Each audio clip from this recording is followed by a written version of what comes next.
ഡിഫ്തീരിയയെ പ്രതിരോധിക്കാനുള്ള കുത്തിവയ്പ്പിനോട് ഒരു ഘട്ടത്തിൽ ജനങ്ങൾ മുഖം തിരിച്ചു നിന്നതാണ് മലപ്പുറം ജില്ലയിൽ രോഗം ഇത്രമേൽ വ്യാപകമാകാൻ കാരണം. രാജ്യത്തിന്റെ പല ഭാഗങ്ങളിലും ഭീതി പടർത്തിയിരുന്ന രോഗം ഇപ്പോൾ കേരളത്തിൽ മലപ്പുറം ജില്ലയിൽ മാത്രമാണ് വ്യാപകമായുള്ളത്.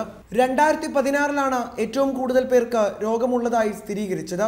40 പേർക്ക് രോഗം സ്ഥിരീകരിച്ചപ്പോൾ 2 പേർ മരണമടഞ്ഞു. 2008 മുതൽ 2016 വരെ മലപ്പുറം ജില്ലയിൽ മാത്രം ഡിഫ്തീരിയ ബാധിച്ച 5 പേർ മരിച്ചു.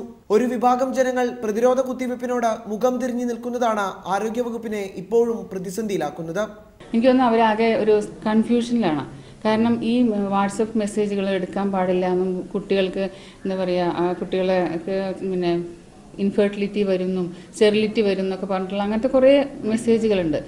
അപ്പോൾ അത് നമുക്ക് വലിയൊരു ചലഞ്ചാണ് അവരെ മനസ്സിലാക്കുക എന്നുള്ളത്. ഇത്തവണ കൂടുതൽ പേരിലേക്ക് രോഗം പടരും മുൻപേ പ്രതിരോധ കുത്തിവയ്പ്പുകൾ പൂർത്തിയാക്കാനാണ് ആരോഗ്യവകുപ്പിന്റെ തീരുമാനം. ഇതിനാവശ്യമായ വാക്സിനുകളും മറ്റും ഇതിനോടകം ജില്ലയിൽ എത്തിച്ചിട്ടുണ്ട്. റിപ്പോർട്ടർ, മലപ്പുറം.